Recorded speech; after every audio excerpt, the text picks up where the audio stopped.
묵상기도 하시겠습니다.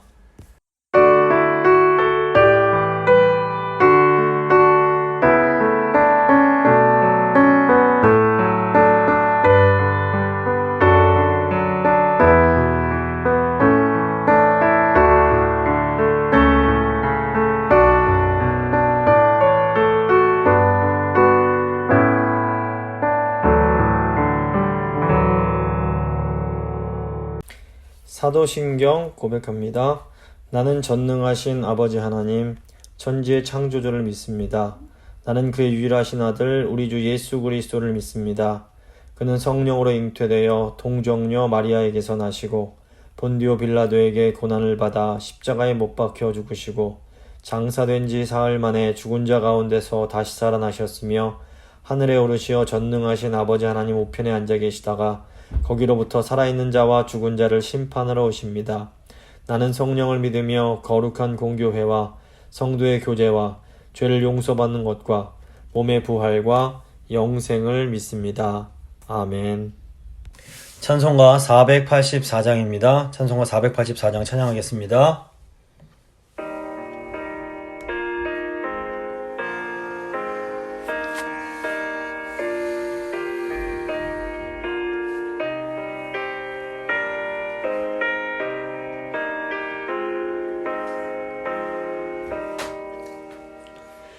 내 맘의 주여 소망 되소서. 주 없이 모든 일 헛되어라. 밤에나 낮에나 주님 생각 잘 때나 깰 때 함께 하소서. 지혜의 주여 말씀으로써 언제나 내 안에 계십소서. 주는 내 아버지 나는 아들. 주 안에 내가 늘 함께하네. 세상의 영광 안 보여도 언제나 주님은 너의 기억. 주님만 내 맘에 계시오니 영원한 주님 참 귀하셔라. 영원한 주님 내 승리의 주.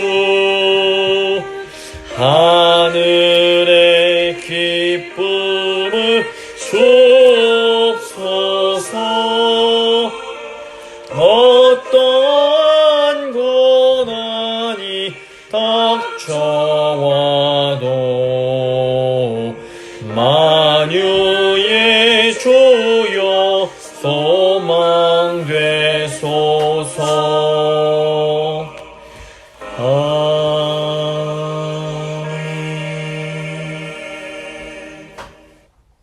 기도하시겠습니다. 살아계신 하나님 아버지 감사합니다. 지난 한 해 동안 열왕기 말씀을 통하여 저희에게 귀한 하늘의 진리를 알려주신 것 진심으로 감사드립니다. 이제 오늘 드디어 열왕기 마지막 부분을 함께 또 배우게 되는데, 주님, 하나님께서 이스라엘의 왕이셨던 것처럼 오늘날 주님의 몸된 교회의 왕이심을 고백합니다. 주님, 저희가 이스라엘의 그런 어리석은 모습들을 보면서 배우게 하시고 반면교 교사로 잘 삼아서 저희는 하나님 기뻐하시는 하나님 나라를 이루어가는 그런 하나님의 백성들 될 수 있도록 주여 도와주시옵소서. 아멘. 신 말씀 가운데 또 들어갑니다. 성령님 저희와 함께 해주시고 저희가 이 말씀 통하여 하나님의 뜻을 깨닫고 그 뜻에 기쁨으로 순종할 수 있도록 주님 함께하여 주시옵소서. 아멘. 말씀 듣는 모든 성도들 심령 가운데 주님 역사하셔서 말씀 안에서 살아계신 하나님을 경험하고 그 하나님께 무릎 꿇는 복된 성도님들 다 되실 수 있도록 주여 함께하여 주시옵소서. 아멘. 감사드리며 귀하신 우리 주 예수 그리스도의 이름으로 기도합니다. 아멘. 아멘. 오늘 주신 하나님 말씀은 열왕기하 25장 8절부터 9절까지 말씀입니다. 열왕기하 25장 8절과 9절 말씀 제가 읽어드리겠습니다. 바벨론 왕 느부갓네살의 19째 해 5월 7일에 바벨론 왕의 신복 12대장 느부사라단이 예루살렘에 이르러 여호와의 성전과 왕궁을 불사르고 예루살렘의 모든 집을 귀인의 집까지 불살랐으며. 아멘. 이제 오늘은 열왕기서 51강 열왕기 마지막 시간이 되겠습니다. 지난 51주 동안 거의 이제 1년 동안을 솔로몬이 이스라엘의 왕이 된 이후로 이제 그 남과 북으로 이스라엘이 분열하게 되고 또 이제 북이스라엘이 멸망하고 남유다가 멸망하기까지 이스라엘의 역사를 쭉 이렇게 살펴봤습니다. 열왕기 상하는 저희가 보는 성경은 두 개로 나눠져 있지만 본래는 한 권의 책입니다. 그래서 크게 세 부분으로 이루어져 있는데 앞부분인 열왕기상 1장부터 11장까지는 이제 통일 왕국의 역사로서 솔로몬이 왕이 되고 또 예루살렘 성전을 짓고 그런 내용이 되겠습니다. 그리고 열왕기상 12장부터 열왕기하 17장까지는 이제 이스라엘이 남과 북으로 분열이 되고 이렇게 쭉 전개되는 내용입니다. 그래서 먼저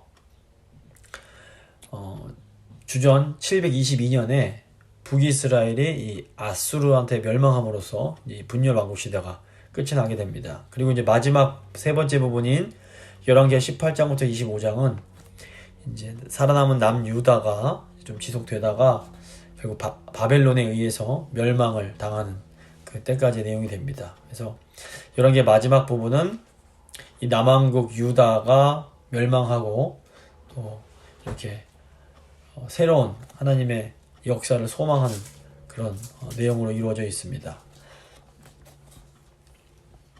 먼저 이제 열왕기하 24장 18절부터 이제 25장 7절까지는 남유다의 마지막 왕인 시드기야에 대한 내용이 나옵니다. 시드기야의 이제 친애굽 정책을 한번 보겠습니다. 24장 18절 20절 말씀입니다. 시드기야가 왕이 될 때에 나이가 21세라 예루살렘에서 11년간 다스리니라. 그의 어머니 이름은 하무다리요 림나인 예레미야의 딸이더라. 그가 여호야김의 모든 행위를 따라 여호와 보시기에 악을 행한지라. 시드기야가 조카인 여호야긴의 뒤를 이어서 왕이 됩니다. 여호야긴은 바벨론 왕이 이제 바벨론으로 이제 잡아가게 됩니다. 시드기야가 이제 21살의 왕이 돼서 11년간 예루살렘에서 나라를 통치합니다.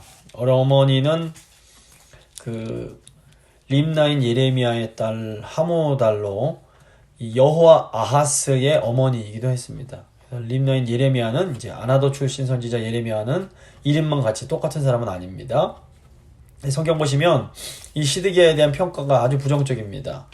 시드기야는 그 여호야김처럼 여호와 보시기에 악을 행합니다. 예레미야서를 보시면 남유다의 마지막 왕인 시드기야가 어떤 사람이었는지를 이제 알 수가 있습니다. 그래서 하나님께서 예레미야를 통해서 시드기야 왕에게 하나님의 말씀을 주셨음에도 시드기야는 자신의 권력을 유지하는 것에만 관심이 있지 하나님 말씀에 귀 기울이고 그 말씀에 순종하는 데는 전혀 관심이 없었습니다. 예레미야 37장 2절을 보시면 그와 여기 이제 시드기야를 말합니다. 그와 그의 신하와 그 땅의 백성이 여호와께서 선지자 예레미야에게 하신 말씀을 듣지 아니하니라. 이 바벨론 왕에 의해서 그 왕으로 세워진 시드기야는 때가 되니까 이 바벨론 왕에게 반역을 하게 됩니다. 20절 말씀입니다. 여호와께서 예루살렘과 유다를 진노하심이 그들을 그 앞에서 쫓아내실 때까지 이르렀더라. 시드기야가 바벨론 왕을 배반하니라. 여호와께서 그 앞에서 쫓아내실 때까지 진노하셨다라는 표현의 원래 뜻은 뭐냐면 여호와께서 그 앞에서 내던져 버리시기까지 진노하셨다라는 의미입니다. 하나님께서 자기 백성들에게 얼마나 화가 나셨으면 내던져 버리실 정도로 이렇게 화가 나신 겁니다. 역대하 36장을 보면 바벨론 왕 느부갓네살이 시드기야를 왕으로 세울 때에 유다의 왕인 여호와 하나님 앞에서 바벨론 왕에게 충성할 것을 맹세하게 이제 합니다. 그러니까 바벨론은 하나님이 이 남유다를 징계하시기 위해서 사용하신 일종의 매와 같았습니다. 따라서 이 바벨론의 지배를 받아들이는 것은 하나님의 징계를 수용하는 것을 의미했습니다. 근데 이제 시드기야가 이렇게 여호와 앞에서 맹세를 했음에도 불구하고 때가 되니까 다시 애굽에게 지원을 요청하고 바벨론을 배반하게 됩니다. 그래서 에스겔 선지자는 이 시드기야가 애굽에 사절단을 보낸 것은 단순히 바벨론을 배신한 것뿐 아니라 하나님과의 언약을 배반한 것이라고 지적을 합니다. 에스겔서 17장 15절 16절입니다. 그가 사절을 애굽에 보내 말과 군대를 구함으로 바벨론 왕을 배반하였으니 형통하겠느냐? 이런 일을 행한 자가 피하겠느냐? 언약을 배반하고야 피하겠느냐? 주 여호와의 말씀이니라. 내가 나의 삶을 두고 맹세하노니 바벨론 왕이 그를 왕으로 세웠거늘 그가 맹세를 저버리고 언약을 배반하였은즉 그 왕이 거주하는 곳 바벨론에서 왕과 함께 있다가 죽을 것이라. 하나님은 선지자를 통해서 바벨론을 통한 이 징계가 끝나고 나면 다시 이 유다를 회복시켜 주시겠다 약속을 하십니다. 따라서 시드기야가 이 바벨론에 대항을 하는 것은 단순히 바벨론을 향한 것이 아니라 여호와 하나님의 징계에 저항하는 것과 같은 아주 어리석은 일이었습니다. 그래서 예레미야서를 보면 당시 거짓 선지자들도 하나님의 이름으로 이 애굽과 힘을 합쳐서 바벨론과 싸워야 한다 이런 식으로 부추겼습니다. 하지만 이게 어떻게 보면 당시에는 애국하는 것처럼 보였을 수 있겠습니다. 하지만 결국 이 무너진 예루살렘 성전을 나중에 재건하고 새로운 신앙 공동체를 형성할 수 있었던 것은 바벨론에 저항했던 사람들이 아니라 예레미야 선지자의 말에 순종해서 이 바벨론에 항복했던 사람들이었습니다. 그래서 위기의 시간일수록 내 욕심을 내려놓고 정말로 하나님의 뜻이 무엇인지 잘 분별할 필요가 있습니다. 현재 교회적인 상황을 잘 좀 보면 이 코로나가 하나님께서 사용하시는 그 교회를 향한 징계와 비슷한 측면이 있어 보입니다. 이런 상황에서 교회는 겸손하게 교회의 교만과 죄를 생각하면서 이 하나님의 징계들을 겸손히 받아들이고 이 코로나라는 상황에 순응하면서 적응하는 것이 필요해 보입니다. 이 징계 때가 지나고 나면 하나님은 다시 하나님 말씀에 순종하는 남은 자들을 통해서 교회를 새롭게 회복시켜 주실 것입니다. 근데 이런 징계 때에 어리석게 하나님의 그 이름을 함부로 들먹이면서 자기 뜻을 고집하려고 하면 하나님으로부터 이렇게 더 큰 징계를 받을 수 있음을 저희가 좀 기억할 필요가 있습니다. 이제 25장 1절부터 7절 보시면 바벨론이 이제 침공해 오는 내용입니다. 1절과 2절 말씀입니다. 시드기야 제9년 열째 달 10일에 바벨론의 왕 느부갓네살이 그의 모든 군대를 거느리고 예루살렘을 치러 올라와서 그 성에 대하여 진을 치고 주위에 토성을 쌓음에 그 성이 시드기야 왕 제11년까지 포위되었더라. 바벨론 왕 느부갓네살은 이제 시드기야의 반역을 그냥 두지 않고 군대를 이끌고 와서 반역죄를 이제 응징하려고 합니다. 느부갓네살의 군대는 시드기야 제9년인 주전 588년에 이제 예루살렘으로 올라와서 주전 586년인 시드기야 왕 제11년까지 성을 포위하게 됩니다. 3절입니다. 그의 넷째 달 9일에 성중의 기근이 심하여 그 땅 백성의 양식이 떨어졌더라. 이 기간 동안 유다 백성들과 특히 예루살렘 거민들은 큰 고통과 환란을 겪게 됩니다. 그러니까 예루살렘이 포위된 지 1년 6개월이 지나니까 성 안에 더 이상 먹을 것이 남아있지를 않게 됩니다. 예레미야 애가를 보면 당시 그 예루살렘 성 안의 여인들이 자기 자녀들을 잡아먹을 정도로 예루살렘 성 안의 기근이 아주 극심한 상태가 됩니다. 예레미야 애가 2장 20절입니다. 여호와여 보옵소서, 주께서 누구에게 이같이 행하셨는지요. 여인들이 어찌 자기 열매 곧 그들이 낳은 아이들을 먹어오며 제사장들과 선지자들이 어찌 주의 성소에서 죽임을 당하오리이까. 하나님의 백성들이 이렇게 참혹한 일을 겪게 된 것은 그들이 하나님께 저지른 죄악 때문이었습니다. 특별히 지도자들이 하나님께 범죄하며 이렇게 판단을 잘 못하게 되면 백성들이 이런 큰 고통을 겪을 수밖에 없습니다. 영적인 차원에서도 보면 영적인 지도자가 하나님 뜻에 순종하지 않고 그 뜻을 잘 분별하지 못하고 자기 욕심에 이끌려서 이렇게 행동하게 되면 결국 성도들이 아주 이런 극심한 자기 자식을 잡아먹는 것 같은 이런 영적 기근을 만나게 될 수도 있는 겁니다. 이걸 잘 생각해 볼 필요가 있습니다. 이제 남유다 왕국은 바벨론이라는 재앙을 견뎌낼 수 있는 어떤 힘도 남아있지 않았습니다. 그들이 믿고 의지하던 애굽은 어떤 도움도 줄 수 없었습니다. 예루살렘 성벽은 공격을 이기지 못하고 포위된 지 18개월 만에 완전히 파괴됩니다. 이때 시드기야 왕이 남아있는 군인들과 함께 밤중에 도망을 치려고 합니다. 4절부터 6절까지의 말씀입니다. 그 성벽이 파괴됨에 모든 군사가 밤중에 두 성벽 사이 왕의 동산 견문길로 도망하여 갈대아인들이 그 성읍을 에워쌌으므로 그가 아라바 길로 가더니 갈대아 군대가 그 왕을 뒤쫓아가서 여리고 평지에서 그를 따라잡음에 왕의 모든 군대가 그를 떠나 흩어진지라. 그들이 왕을 사로잡아 그를 림나에 있는 바벨론 왕에게로 끌고 가매 그들이 그를 신문하니라. 시드기야 왕이 아라바 길로 도망을 쳐서 반역에 동참했던 이 암몬과 모압에서 이제 그 몸을 피하려고 했던 것 같습니다. 하지만 바벨론 군대가 그 시드기야를 추적해서 여리고 평지까지 이제 쫓아와서 시드기야를 결국 잡게 됩니다. 결국 이제 시드기야를 호위했던 군인들도 다 도망을 치고 결국 시드기야는 리블라에 있던 바벨론 왕에게로 끌려가서 그곳에서 판결을 받습니다. 시드기야가 이처럼 죄인 취급을 받은 것은 바벨론 왕과 맺은 언약을 깼기 때문이었습니다. 시드기야가 바벨론 왕과 맺었던 언약을 깬 것은 그가 하나님과의 언약 관계에도 신실하지 못하였던 자라는 것을 이제 상징하는 것이라고 볼 수 있습니다. 그래서 하나님과 맺은 언약에 신실한 사람은 사람과 맺은 언약에도 신실해야 합니다. 하나님의 백성을 대표하는 왕은 누구보다도 이 언약 관계에 신실해야 하는 사람이었습니다. 그래서 아브라함 족장들을 봐도 그 주변 민족들과 이렇게 언약 맺은 것에서 신실하고, 또 심지어 여호수아도 보면 기본 사람들과 언약 맺은 것에 대해서 끝까지 그 언약을 지키는 것을 볼 수 있습니다. 근데 언약에 신실하지 못했던 시드기야는 결국 끔찍한 이 언약의 심판을 받게 됩니다.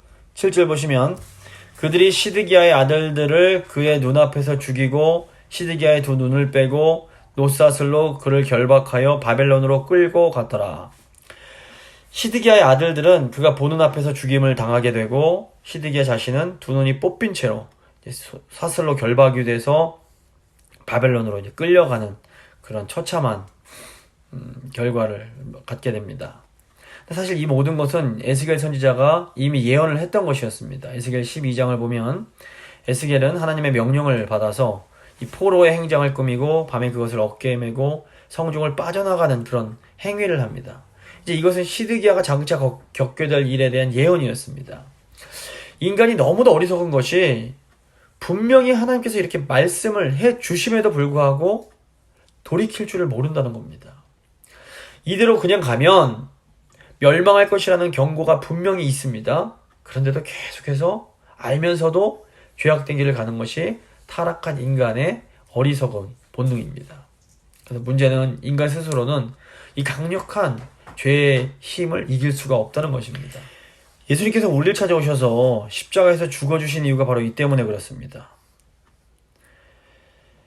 예수님께서 십자가를 지심으로 이 강력한 죄의 힘을 파괴해 버리신 겁니다. 우리가 이 멸망의 상황에서 구원을 받으려면 그렇기 때문에 반드시 예수님을 의지해야만 합니다. 이제 유다가 멸망하는 내용에 대해서 한번 살펴보겠습니다. 25장 8절부터 26절입니다. 8절부터 10절 제가 읽어드립니다. 바벨론 왕 느부갓네살의 19째 5월 7일에 바벨론 왕의 신복 시위대장 느부사라단이 예루살렘에 이르러 여호와의 성전과 왕궁을 불사르고 예루살렘의 모든 집을 귀인의 집까지 불살랐으며 시위대장에게 속한 갈대아 온 군대가 예루살렘 주위의 성벽을 헐었으며 바벨론 왕 느부갓네살 19째 해 5월 7일에 이렇게 이제 연대기가 나오는데 이것은 이제 남유다가 한 국가로서 더 이상 존재하지 못하고 이곳이 완전히 바벨론 통치하에 들어갔음을 이제 의미합니다. 유다를 징계하는 하나님의 매였던 바벨론은 예루살렘 성벽과 그 안에 있는 모든 것을 완전히 철저하게 파괴해버립니다. 바벨론 왕은 시위대장 느부사라단을 보내서 이제 이 심판의 일을 맡기는데 느부사라단은 여호와의 성전과 왕궁을 불사르고 예루살렘의 모든 집과 귀인의 집까지도 불살랐습니다. 그래서 귀인의 집은 문자적으로는 모든 큰 집이라는 의미가 있는데 큰 건축물들을 말합니다. 그러니까 성전과 왕궁, 그리고 성벽, 그리고 사람이 거주하는 모든 건물들이 다 파괴됐다는 것은 독립된 국가로서 그 하나님이 다스리는 이 나라로서 이 유다 왕국이 완전히 멸망했음을 보여줍니다. 11절 12절입니다. 성중에 남아있는 백성과 바벨론 왕에게 행복한 자들과 무리 중 남은 자는 시위대장 느부사라단이 모두 사로잡아가고 시위대장이 그 땅에 비천한 자를 남겨두어 포도원을 다스리는 자와 농부가 되게 하였더라. 느부사라단은 당시에 아무 소유가 없었던 빈민들에게 이 포도원과 밭을 나눠줘서 그 땅을 경작하게 합니다. 그리고 남은 예루살렘 주민들은 다 포로로 사로잡아가게 됩니다. 13절부터 17절입니다. 갈대아 사람이 또 여호와의 성전의 두 놋 기둥과 받침들과 여호와의 성전의 놋바다를 깨뜨려 그 놋을 바벨론으로 가져가고 또 가마들과 부삽들과 부집게들과 숟가락들과 섬길 때 쓰는 모든 놋그릇을 다 가져갔으며 시위대장이 또 불 옮기는 그릇들과 주발들 곧 금으로 만든 것이나 은으로 만든 것이나 모두 가져갔으며 또 솔로몬이 여호와의 성전을 위해 만든 두 기둥과 한 바다와 받침들을 가져갔는데 이 모든 기구의 놋 무게를 헤아릴 수 없었으니 그 한 기둥은 높이가 18규빗이요 그 꼭대기에 놋머리가 있어 높이가 3규빗이요 그 머리에 둘 달린 그물과 석류가 다 놋이라 다른 기둥의 장식과 그물도 이와 같았더라. 성전에 있는 각종 보물들과 그 하나님을 예배할 때, 제사할 때 사용됐던 모든 기구들을 남김없이 바벨론으로 운반을 하는데 이것은 이 성전의 주인이신 여호와 하나님께서 이 성전을 완전히 버리셨음을 상징합니다. 18절부터 21절 말씀입니다. 시위대장이 대제사장 느스라야와 부제사장 스바냐와 성전 문지기 세 사람을 사로잡고 또 성중에서 사람을 사로잡았으니 곧 군사를 거느린 네시한 사람과 또 성중에서 만난 바 왕의 시종 5사람과 백성을 징집하는 장관의 서기관 1사람과 성중에서 만난 바 백성 60명이라. 시위대장 느부사라단이 그들을 사로잡아가지고 림나 바벨론 왕에게 나아가매 바벨론 왕이 하마 땅 림나에서 다 쳐 죽였더라. 이와 같이 유다가 사로잡혀 본토에서 떠났더라. 이제 바벨론의 시위대장인 느부사라단은 예루살렘에 거주하는 사람들을 대표하는 특별한 지도자들을 이제 사로잡게 됩니다. 여기 나오는 대제사장, 부제사장, 성전, 문지기 세 사람은 종교적 지도자들을 대표하는 인물들이었습니다. 그리고 이제 전투병력을 관장하는 네시, 왕의 고문관 5사람, 백성들을 징집하는 군대 지휘관의 서기관은 궁정 관료들이었습니다. 백성 60명은 백성들 가운데 지도층에 해당하는 사람들이었을 것으로 봅니다. 이제 이들은 리블라에 있는 바벨론 왕 느부갓네살에게 이제 끌려가서 그곳에서 죽임을 당하게 됩니다. 바벨론 왕이 이렇게 지도층 인사들을 모두 죽인 것은 예루살렘과 유다의 남은 백성들이 더 이상 반역할 생각을 갖지 못하도록 완전히 싹을 자르기 위한 거였습니다. 그런데 이제 보면, 상황을 잘 보면, 이들이 바벨론에게 이제 충성하기를 거부하고 바벨론을 거부했던 사람들의 가능성이 매우 높습니다. 이제 유다의 국권은 모두 바벨론의 손에 넘어갔고 말 그대로 포로기가 이제 시작이 됩니다. 22절 보시면 유다 땅에 머물러 있는 백성은 곧 바벨론 왕 느부갓네살이 남긴 자라 왕이 사반의 손자 아히감의 아들 그달리아가 관할하게 하였더라. 느부갓네살은 이 그달리아라는 사람을 세워서 유다의 남은 백성들을 관할하게 합니다. 이 그달리아는 다윗 왕가의 고위 관료 집안이자 예레미야 선지자에게 호의적인 집안 출신의 사람이었습니다. 열왕기를 쭉 보면 그달리아의 조부인 사반은 요시야 왕 때 서기관을 지냈던 사람이었습니다. 그리고 이제 그달리아의 부친인 아히감 역시 요시야 왕이 준 임무를 가지고 여선지자 훌다를 찾아갔던 그런 사람 중 한 명이었습니다. 특히 그달리아의 부친 아히감은 여호야김 시대에 백성들의 위협으로부터 예레미야를 보호해 주었던 그런 사람입니다. 이런 이제 가족적 배경을 생각해 볼 때 이 그달리아가 나름 믿음을 가지고 예레미야 선지자의 말에 귀를 기울이고 바벨론의 통치를 기꺼이 이제 수용했던 사람임을 알 수 있습니다. 그러니까 하나님 말씀에 어쨌건 순종하는 사람은 이런 위기 상황 속에서도 살아남을 수가 이제 있는 겁니다. 바벨론 왕이 그달리아를 이제 유다의 지도자로 세웠던 것은 이런 이제 그런 이유들이 있었을 겁니다. 예레미야서 40장을 보시면 느부사라단이 당시 이제 감옥의 뜰에 갇혀 있던 예레미야 선지자를 풀어주는데 예레미야 선지자가 이 그달리아에게로 와서 함께 이제 머무는 것을 볼 수 있습니다. 23절입니다. 모든 군대 지휘관과 그를 따르는 자가 바벨론 왕이 그달리아를 지도자로 삼았다 함을 듣고 이에 느다니아의 아들 이스마엘과 가레아의 아들 요하난과 느도바 사람 다누멧의 아들 스라야와 마아가 사람의 아들 야사니아와 그를 따르는 사람이 모두 미스바로 가서 그달리아에게로 나아가매. 바벨론에 의해서 예루살렘이 완전히 이렇게 파괴될 때에 남유다의 이제 군대 중 일부가 이제 숨어서 도망을 쳐서 숨어서 지내고 있었던 것 같습니다.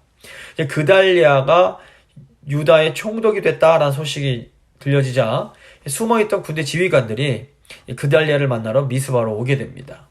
24절입니다.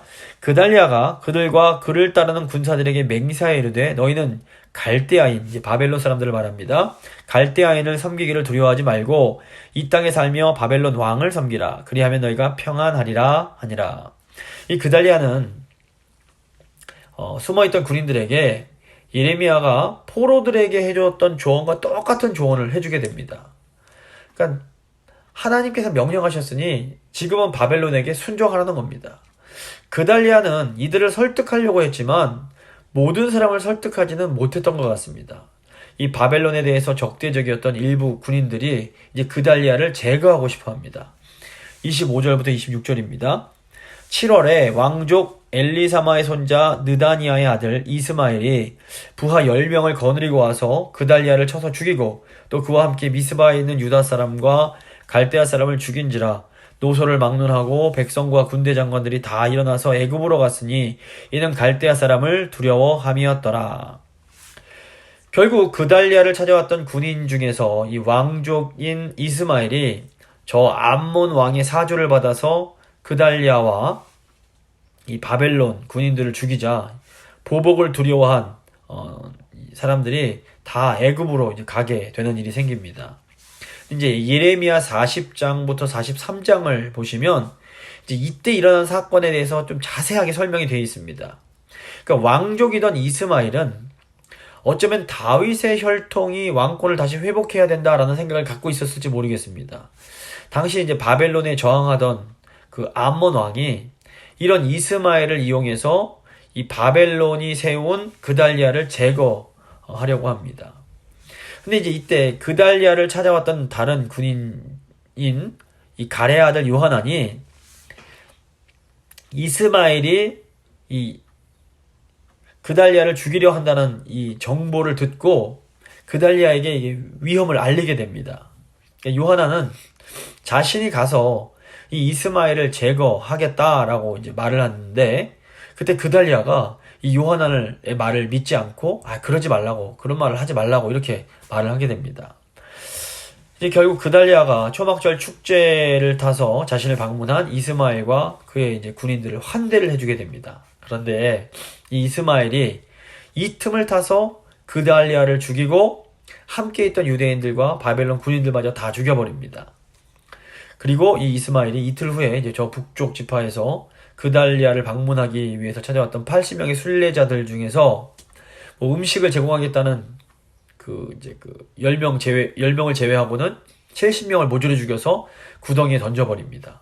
그러니까 이 이스마엘이란 인물을 보면 자신을 환대해주는 그런 주인을 죽이고 자신의 범죄 증거를 남기지 않으려고 무고한 사람들을 마구 죽이는 이런 아주 무자비한 그런 인물이었던 것을 볼 수 있습니다.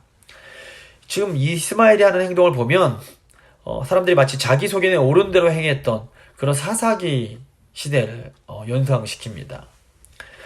이 그달리아가 죽었다는 소식을 이제 전해 듣게 된 요하난이 이스마엘이 이제 그달리아를 죽인 후에 미스바에 남아있던 사람들을 데리고 이제 암몬으로 가고 있다라는 소식을 듣고 그들을 구하러 갑니다. 요하난이 이제 미스바에 있던 사람들, 잡힌 사람들을 구하러 오자 이스마엘이 자기 군인들 8명만 데리고 이제 암몬으로 도망을 쳐버리게 됩니다. 이스마엘이 그 바벨론 왕이 직접 세운 총독 그달리아와 또 그를 이제 도와주던 바벨론 군인들을 죽인 것은 어떻게 보면 바벨론을 향한 적대 행위였습니다. 그렇기 때문에 이 요하난과 남은 유대인들이 이 바벨론이 혹시 보복하는 것은 아닌가 두려워하면서 애굽으로 도망을 치려고 했던 겁니다. 근데 이때 요하난을 비롯한 남은 사람들이 예레미야 선지자를 찾아가서 하나님 말씀을 좀 들려달라고, 하나님께서 말씀해 주시면 순종하겠다 이렇게 말을 합니다. 예레미야 42장 6절입니다. 우리가 당신을 우리 하나님 여호와께 보내면 그의 목소리가 우리에게 좋든지 좋지 않든지를 막론하고 순종하려 함이라. 우리가 우리 하나님 여호와의 목소리를 순종하면 우리에게 복이 있으리이다 하니라. 이렇게 이제 말을 합니다. 하지만 사실 이들은 하나님 말씀을 듣고 싶어 하지 않았습니다. 이 사람들이 예레미야 선지자를 찾아갔던 것은 애굽으로 가고자 하는 자기들의 생각이 옳다는 것을 다시 한번 확인받고 싶었을 뿐입니다. 실제로 예레미야 선지자가 하나님께 말씀을 받아서 바벨론 왕을 두려워하지 말고 유다에 머무르라 라는 말씀을 전하자 그들이 이제 도리어 예레미야를 비난하면서 하나님 말씀 듣기를 거부해버립니다. 예레미야 43장 2절부터 4절입니다. 호사야의 아들 아사랴와 가레아의 아들 요하난과 모든 오만한 자가 예레미야에게 말하기를 네가 거짓을 말하는도다. 우리 하나님 여호와께서 너희는 애굽에서 살려고 그리로 가지 말라고 너를 보내어 말하게 하지 아니하셨느니라. 이는 네리아의 아들 바룩이 너를 부추겨서 우리를 대적하여 갈대아 사람의 손에 넘겨 죽이며 바벨론으로 붙잡혀 가게 하려 함이라. 이에 가레아의 아들 요하난과 모든 군 지휘관과 모든 백성이 유다 땅에 살라 하시는 여호와의 목소리를 순종하지 아니하고. 결국 이들은 하나님께서 예레미야 선지자를 통해서 주셨던 그 말씀을 거부하고 애굽으로 가버립니다. 그러니까 이 사람들에게 결국 중요한 것은 자기들의 판단이었지 하나님의 말씀이 아니었던 겁니다. 예레미야서가 보여주는 이 남유다 이 군 지도자들의 상황은 지금 이들이 얼마나 하나님 말씀에서 멀리 떨어져 있는지를 잘 보여줍니다. 그들은 물론 형식적으로 외적으로는 하나님의 백성들이었지만 철저하게 하나님의 음성에 귀를 막고 있었습니다. 왕가가 몰락하고 성전이 파괴되는 상황에서도 이 사람들은 하나님께 돌이킬 생각을 하지 않았습니다. 그 땅에 남은 백성들이 자기들 나름대로 살 길을 찾아보겠다고 애굽으로 내려간 것은 그 예전 이스라엘이 애굽에서 종살이하던 그때로 다시 회귀하는 것과 같아 보였습니다. 이것은 광야 시절 백성들이 하나님께서 출애굽해 주신 하나님의 그 은혜를 잊어버리고 다시 애굽을 그리워하면서 애굽으로 돌아가자라고 말했던 것만큼이나 아주 불신앙적인 행동이며 하나님께 반역하는 그런 일이었던 겁니다. 이렇게 남유다의 역사는 막을 내리게 됩니다. 출애굽 이후 800년 이상 유지되어 온 이스라엘 민족이 이제 자신의 정체성을 다 잃어버리고 물리적 또 영적 그 죽음의 깊은 잠에 빠져들게 돼버린 것입니다. 이제 백성들의 미래는 오직 죽은 자를 살리시는 하나님의 주권적인 능력에 이제 달려 있게 됩니다. 이사야 선지자는 땅이 죽은 자들을 내어 놓을 것이다 라는 예언을 하게 됩니다. 이사야 26장 19절입니다. 주의 죽은 자들은 살아나고 그들의 시체들은 일어나리라. 티끌에 누운 자들아 너희는 깨어 노래하라. 주의 이슬은 빛난 이슬이니 땅이 죽은 자들을 내놓으리로다. 마찬가지로 호세 선지자도 죽은 자를 다시 살리시는 하나님의 능력을 말씀합니다. 호세아 13장 14절입니다. 내가 그들을 수월의 권세에서 속량하며 사망에서 구속하리니 사망아 내 재앙이 어디 있느냐 수월아 내 멸망이 어디 있느냐 뉘우침이 내 눈앞에서 숨으리라. 선지자 에스겔도 이 부활의 이미지를 사용해서 이 멸망한 이스라엘이 다시 회복될 것을 예언을 합니다. 에스겔 37장 12절 13절입니다. 주 여호와께서 이같이 말씀하시기를 내 백성들아 내가 너희 무덤을 열고 너희로 거기에서 나오게 하고 이스라엘 땅으로 들어가게 하리라. 내 백성들아 내가 너희 무덤을 열고 너희로 거기에서 나오게 한즉 너희는 내가 여호와인 줄을 알리라. 그러니까 남유다에 남은 이 사람들의 모습만 보면 결코 희망을 가질 수 없습니다. 하지만 죽은 자를 다시 살리시는 하나님의 그 주권적인 능력 때문에 이 왕국의 멸망이라는 아주 절망스러운 상황 속에서도 우리는 희망을 말할 수가 있는 겁니다. 근데 이것이 오늘날 교회에도 아주 중요한 의미가 있습니다. 하나님의 백성이라고 자랑하면서 하나님 말씀에는 귀를 닫아버리고 자기들 욕심대로 행하는 교회의 모습을 보면 사실 우리는 어떤 희망을 말할 자신이 없어집니다. 한국의 어떤 대형교회는 이 세상법을 어겨가면서까지 큰 교회 건물을 짓고는 모든 것이 하나님이 하셨습니다 라고 자랑을 했습니다. 또 어떤 대형교회는 교단법에 엄연히 금지되어 있는 이 세습에 대해서 자기 아들에게 세습을 해주려고 교단법을 바꿔가면서까지 이 세습을 강행하고 있습니다. 또 이제 신자들 개인 차원에서도 하나님의 말씀을 듣는 척은 하지만 하나님 말씀이 자기 뜻과 다르면 하나님 말씀을 전하는 선지자들을 핍박하고 자기의 뜻을 강행하려고 하는 이런 우리의 모습은 오늘 말씀에 나오는 이 남유다 백성들의 모습과 너무나 흡사해 보일 때가 많습니다. 이런 상황만 보면 저희는 희망을 말할 수가 없습니다. 하지만 그럼에도 저희가 희망을 말할 수 있는 것은 주권적인 능력으로 자기 백성을 살리시는 하나님을 저희가 신뢰하기 때문에 그렇습니다. 하나님께서 인간에게 소망이 없지만 하나님께서 이런 우리를 사랑하시고 이런 교회를 통해서 다시 교회를 회복시키시고 교회를 사용하시겠다고 약속해 주시는 겁니다. 이제 마지막 25장 27절부터 30절까지 보시면 이 여호야긴 왕이 회복되는 내용이 나옵니다. 이 열왕기서는 절망 속에서도 희망의 메시지를 전하는 책입니다. 열왕기는 바벨론으로 사로잡혀갔던 유다왕 여호야긴의 지위가 다시 이렇게 회복되는 것으로 끝이 나게 됩니다. 이것은 다윗 왕가를 향한 하나님의 계획이 아직 끝나지 않았음을 암시합니다. 27절입니다. 유다의 왕 여호야긴이 사로잡혀간 지 37년 곧 바벨론 왕 에월모로닥이 즉위한 원년 12월 그달 27일에 유다의 왕 여호야긴을 옥에서 내놓아 그 머리를 들게 하고 사무엘은 다윗의 나라가 영원히 보존되고 그의 왕위가 영원히 견고할 것이다 라는 예언을 합니다. 열왕기에서는 다윗 왕가의 왕인 여호야긴이 지위가 다시 회복되는 것을 통해서 이 사무엘 선지자의 예언이 여전히 유효하다는 것을 넌지시 암시를 합니다. 우선 유다의 왕 여호야긴이 사로잡혀간 지 37년이라는 이런 연대기가 나오는데 이것은 다윗 왕국의 희망의 불씨가 아직 완전히 꺼지지 않았음을 암시합니다. 또 여호야긴이 두 차례에 걸쳐서 유다의 왕으로 언급이 됩니다. 이것은 비록 유배의 상황에 있긴 하지만 유다에게 여전히 희망의 불씨가 남아있음을 보여줍니다.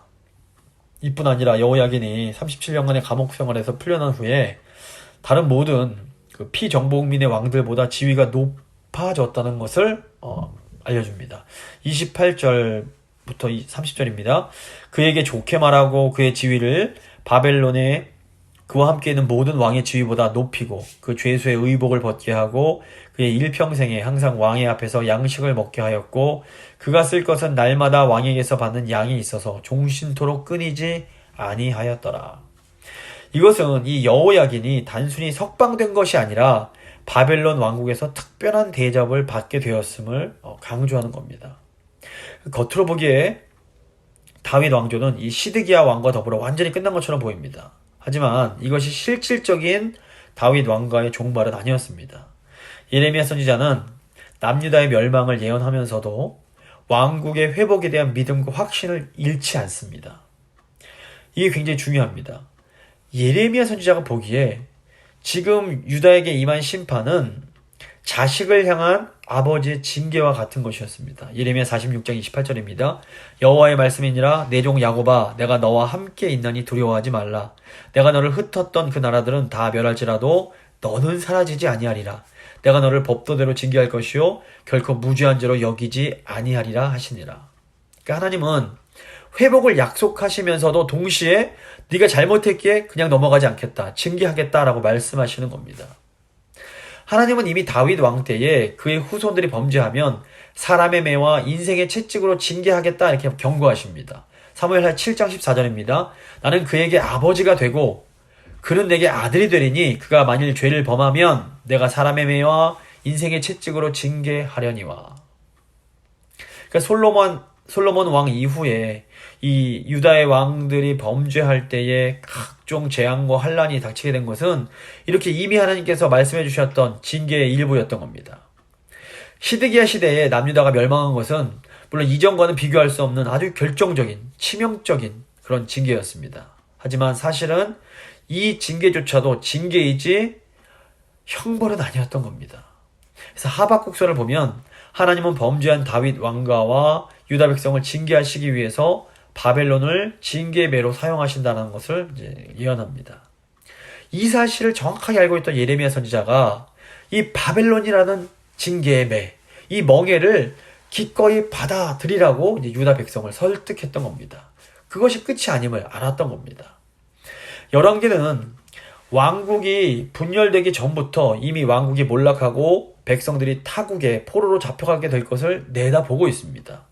솔로몬이 성전을 건축하고 봉헌식을 거행하면서 백성들이 범죄한 결과 적과의 전쟁에서 패하고 적국의 포로로 사로잡혀 간다고 해도 하나님께서는 그들의 기도를 들으시고 그들을 사로잡아간 그 사람 앞에서 그들을 불쌍히 여김 받게 해달라고 기도를 드립니다. 지금 오늘 말씀에 나오는 여호야긴의 석방은 솔로몬 왕이 드렸던 이 기도에 대한 응답이라고 할 수 있습니다. 다윗 왕국 역사의 시작에 이 솔로몬의 기도가 나오고 다윗 왕국 역사의 가장 마지막에 이 기도의 응답이 나오는 것은 이 모든 역사가 하나님의 주권적 다스림 아래 있음을 보여주는 겁니다. 이것은 또한 이 다윗의 왕가가 영원할 것이다 라는 하나님의 약속도 역시 결국 언젠가는 이루어질 것을 암시합니다. 말씀을 마무리 지어보도록 하겠습니다. 이 이스라엘이라는 나라는 처음부터 하나님의 뜻을 행하는 하나님의 나라의 역할을 감당하기 위해서 세워진 나라입니다. 따라서 이스라엘의 왕이 하나님의 뜻을 받드는 이런 대리 통치자의 사명을 감당하지 않을 때 그 왕국은 더 이상 존재할 이유를 잃어버리게 되는 겁니다. 그렇다고 이 왕국의 몰락이 하나님 나라의 실패를 의미하는 것은 결코 아닙니다. 하나님께서 다윗에게 약속하셨던 이 하나님 나라의 계획은 남유다의 멸망과 함께 끝나지 않습니다. 이 하나님 나라의 계획은 이 세상에 어떤 한 민족이나 국가에 제한되는 것이 아님을 도리어 이것은 보여줍니다. 하나님 나라의 계획은 유다 왕국의 멸망을 넘어서 온 세상의 왕이신 예수 그리스도를 통해서 초국가적이고 초민족적인 차원에서 계속 이루어지고 성취되고 계속 이제 이루어지게 됩니다.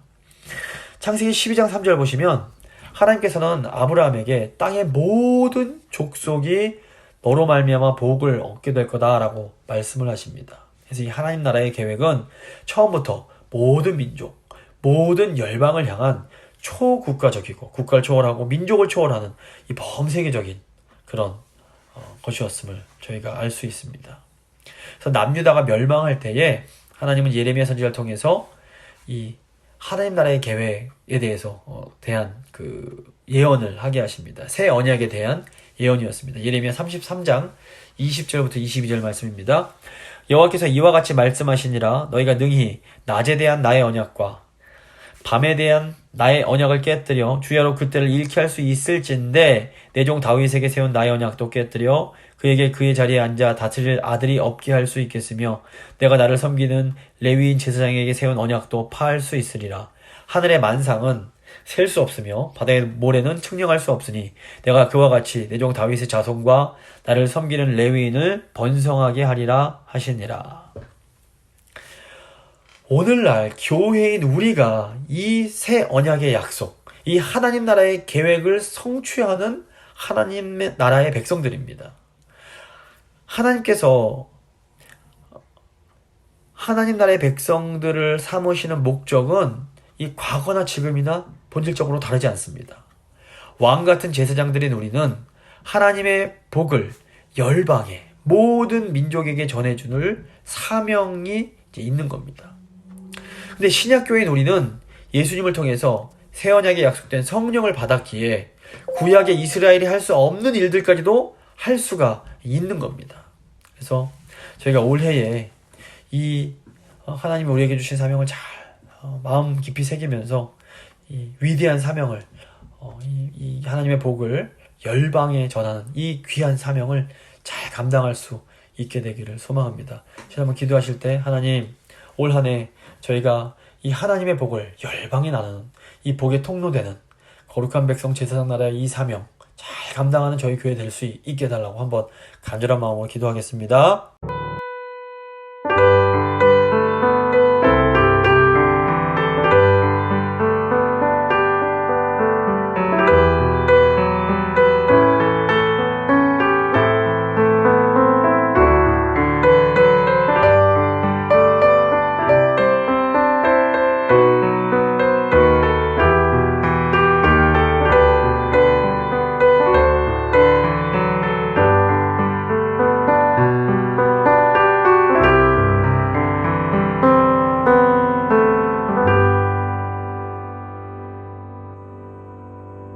기도하시겠습니다. 살아계신 하나님 감사합니다. 저희를 하나님의 백성 삼아주신 건 너무너무 감사합니다. 하나님 저희가 이 이스라엘의 역사, 특별히 남유다의 역사를 보면서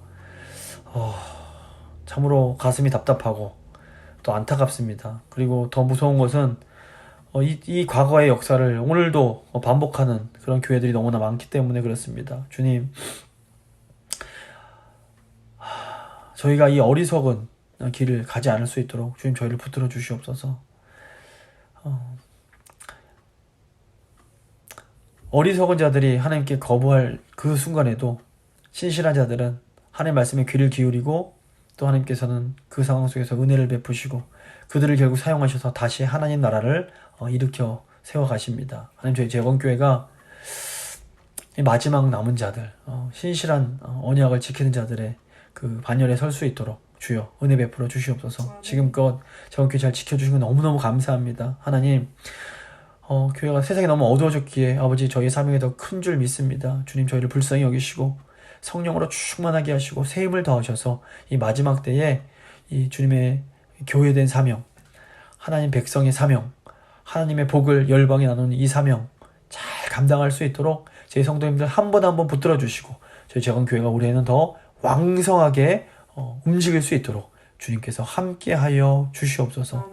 하나님 은혜 감사드리며 귀하신 우리 주 예수 그리스도의 이름으로 간절히 기도드립니다. 아멘. 찬송가 501장입니다. 찬송가 501장 찬양하겠습니다.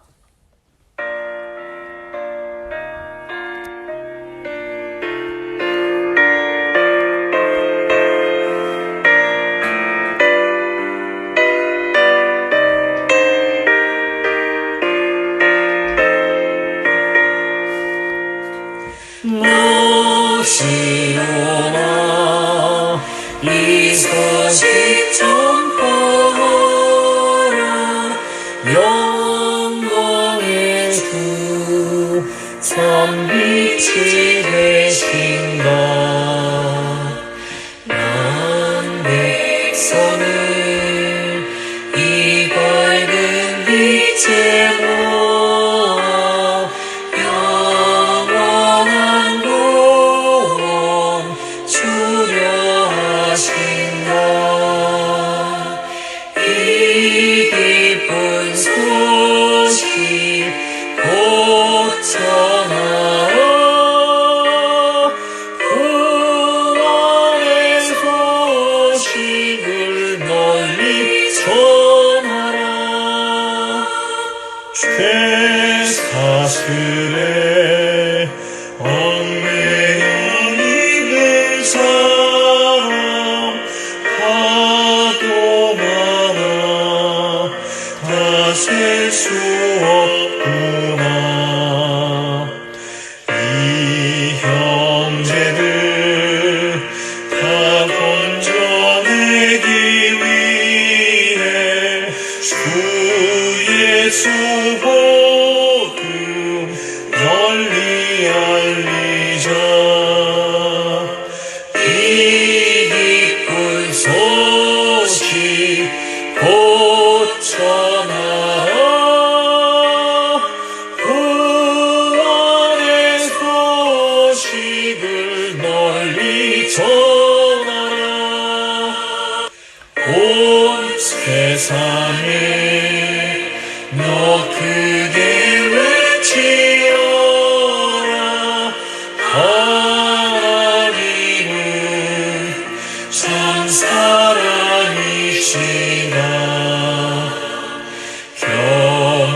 경비하게 이 땅에 오신 예수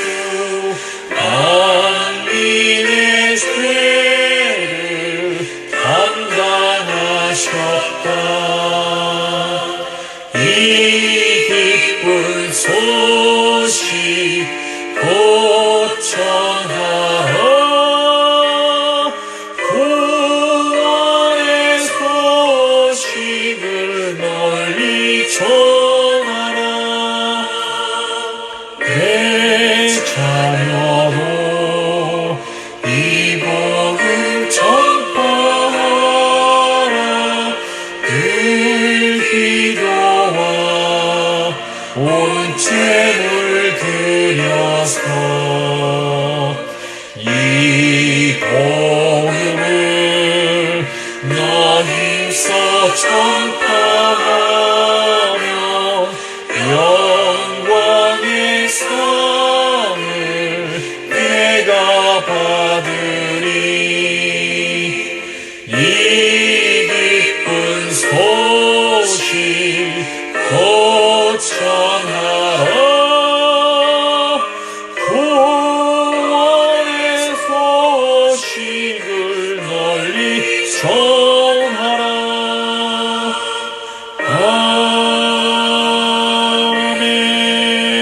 아멘 주님 가르쳐 주신 기도로 예배 마치도록 하겠습니다. 하늘에 계신 우리 아버지, 아버지의 이름을 거룩하게 하시며 아버지의 나라가 오게 하시며 아버지의 뜻이 하늘에서와 같이 땅에서도 이루어지게 하소서. 오늘 우리에게 일용할 양식을 주시고 우리가 우리에게 잘못한 사람을 용서해 준 것 같이 우리 죄를 용서해 주시고 우리를 시험에 빠지지 않게 하시고 악에서 구하소서. 나라와 권능과 영광이 영원히 아버지의 것입니다. 아멘.